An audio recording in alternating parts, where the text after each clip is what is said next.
two of them did most of the work. I feel guilty about that. Yeah, you gotta, toughen up. Do the work that you've been slacking off for 4 months. The clock tower bells ring, signaling the end of the period. Time for lunch. Creepy face again. Jeez. It's like a bust of Caesar with hair.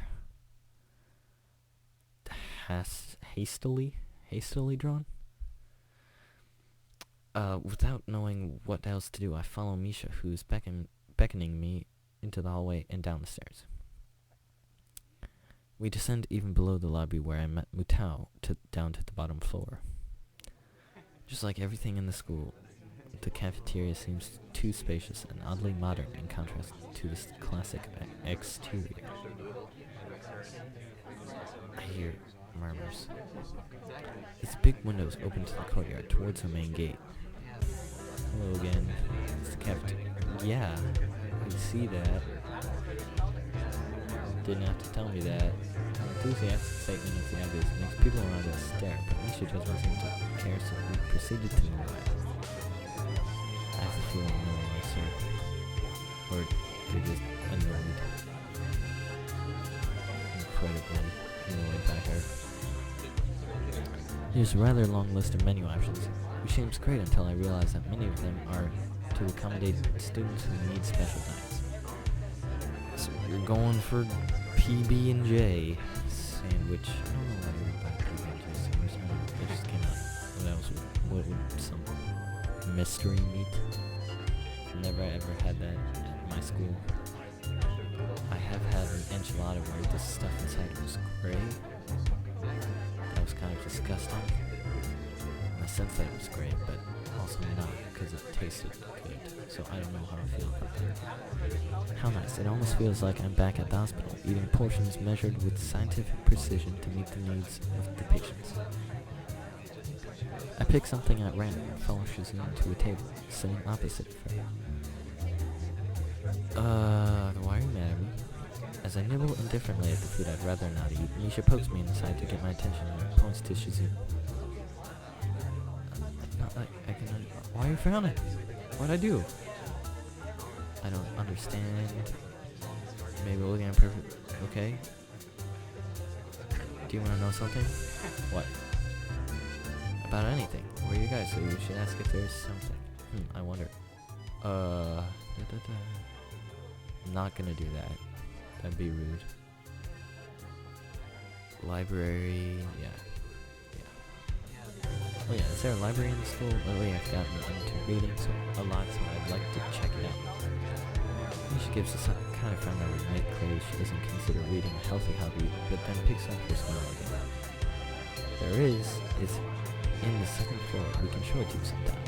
Thanks. The library, floor 2. I need to remember that.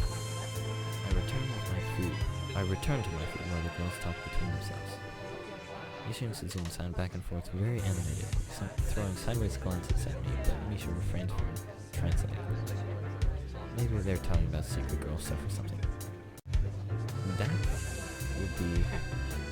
I'd get offended by that, if they were talking about me in front of my face, and I didn't understand. It's like talking... Someone just randomly starts talking in Japanese about me, and I don't understand Japanese. I know what this game is. Katawa Shoujo means disability girls. That'd be it. That's all the Japanese I know. Dots of my own mind. I quickly notice a conversation as in sign is not enough to fill a silence. Okay, back to class already. We arrived in the classroom early, but we're not the first. Oh, hello. Oh, geez, she's got purple eyes. That's awesome. That dark-haired girl I noticed before slumped over her desk in the last row. Is that purple eyes? Just hang out with her. Let's hang out with her. Oh, jeez. She jumps a little when Misha crashes into the room with the elegance of a rhino. I'm sorry, purple. Or I'll call you Violet for now, because I don't She shrinks deeper into her seat. I can feel her tension all the way from here, as if she were slowly turning it into stone just from our presence. I'm really sorry about that.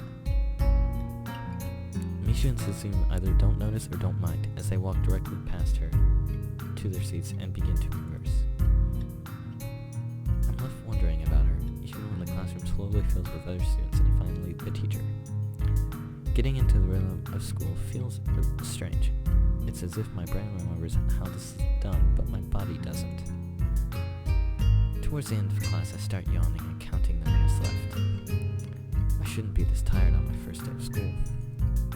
Maybe it's the long time I spent in the hospital that made me like this. I'm even feeling physically weak and lifeless. Before long, the final bell rings. School is finally over for the day. Besides me, Misha and Suzume are having a short conversation. After a bit of deliberation, Misha turns to me. Dots. Unfortunately, we can't stay and show you around today, Hichan. We've got to hurry already since there's a lot of work for us to do. Dots. You'll find your way around here, I'm sure of it. Oh, wait. The teacher said I have to see the nurse. Where do I have to go? Is that so? We can at least show you that much. Come on, the nurses have their own building, so we have to go outside. I'm gonna pause it right here. Save, because I haven't saved at all yet. Who's that? Is that a person? What is in their mouth? I have no idea. It's weird. 53 minutes, jeez. Okay, I'm gonna cut it here and then start playing again some other time, but I'll definitely try and finish this game. I like it so far. It's interesting. My voice is completely dead though. Okay, so I'm back in Katawa Shoujo, and I think I'm right where I left off.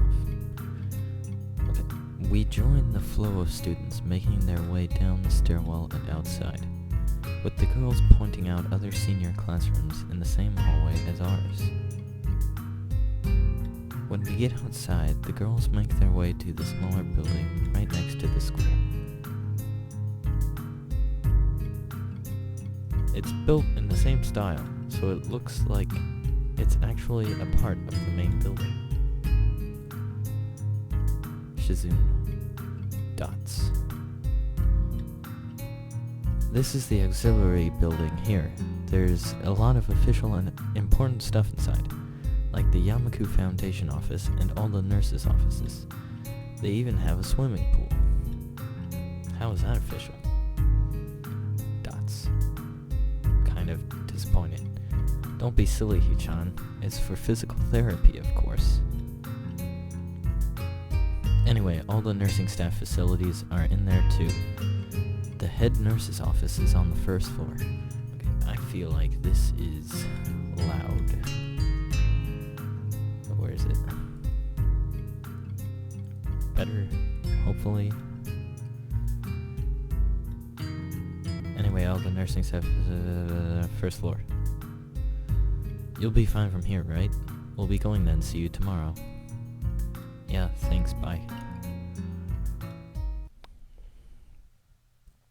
A whole building for stuff that has nothing to do with actual education? I guess it's necessary for a place like this.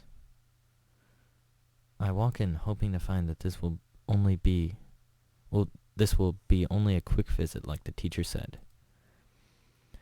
On a white door on the left is a green cross with the text, Head Nurse, and a nameplate. A voice from the inside responds to my knock almost immediately, but I can't quite make it out. It sounded a bit like an invitation to open the door, so I invite myself further in. Okay, it's got a computer, printer, alarm button, binder, mess of papers, and a phone. The room is not large and it smells strange. A friendly-looking man turns around on his office chair to face me as I enter. His desk is neat and tidy, but the bin under the table is overflowing with used medical utensils, and there are at least a dozen coffee cup rings lingering on the desk. It's kind of, oh, this is friendly to you? Well, I guess he's smiling, but he looks pretty creepy. Hello there, what can I do for you today? He's a young-looking, sort of rugged, but the dimples in his cheeks wash that impression away when he smiles. Excuse me. Are you the nurse? What is with that smile? He smiles like a person who has heard this very same question hundreds of times. Why is he keeping that smile? Why, yes I am. It says so on the door, no? You can call me by my name or just the nurse like everyone else. Of course, I shake off my confusion, realizing I probably should grab his extended hand. Don't do that. His handshake is rather firm and friendly. Right, I'm a new student and my homeroom teacher told me to come and meet you. My name is Hisao Nakai. His eyes light up with revelation and he snaps his fingers. Oh, you're that Nakai. I was just reading your file this morning. What is with his eye now? Why are you in a permanent wink? Some kind of chronic arrhythmia and related congenital heart muscle deficiency, right? He gestures me to sit down in a vacant armchair in front of his desk. Yes. Good. Well, you've probably been briefed about the school enough, so I'll just go over this quickly. We have all kinds of facilities available, mostly physical therapy and such. There's always some room from my staff around, even at night, so never hesitate to call us if there's a problem. The famous 24-hour nursing staff. Wow, this is like a hospital. Well, not exactly. For instance, we don't do brain surgery here. But they can, if they need to. Okay. His joke feels so out of place that I'm left thinking why he even said it. Yeah, it's just that it's really weird to have so many medical people at school. You'll get used to it. This guy is just like emanating creepiness. I don't know. Not feeling this guy. I'm not so sure of that myself, but I don't let the nurse know it. Now, let me just find your file again. While he searches for something from his computer and shuffles stacks of papers around, I let my gaze wander around the room. It's the epitome of generic, I'd like to say. Beige walls and ceiling, dark gray laminate flooring, and all the equipment you'd expect from a school nurse's office. Even the ridiculous educational posters are hanging on all four walls, reminding me to eat properly 3 times a day and from all the food groups.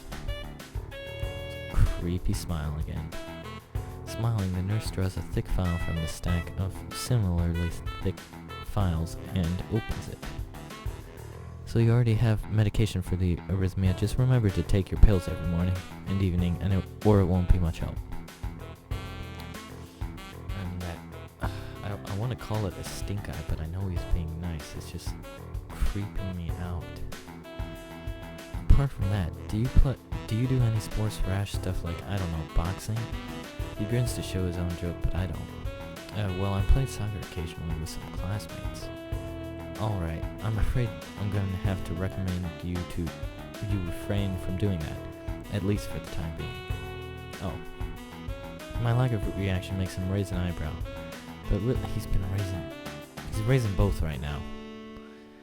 But really, I'm not too bothered by him forbidding me to kick a ball around. I guess I never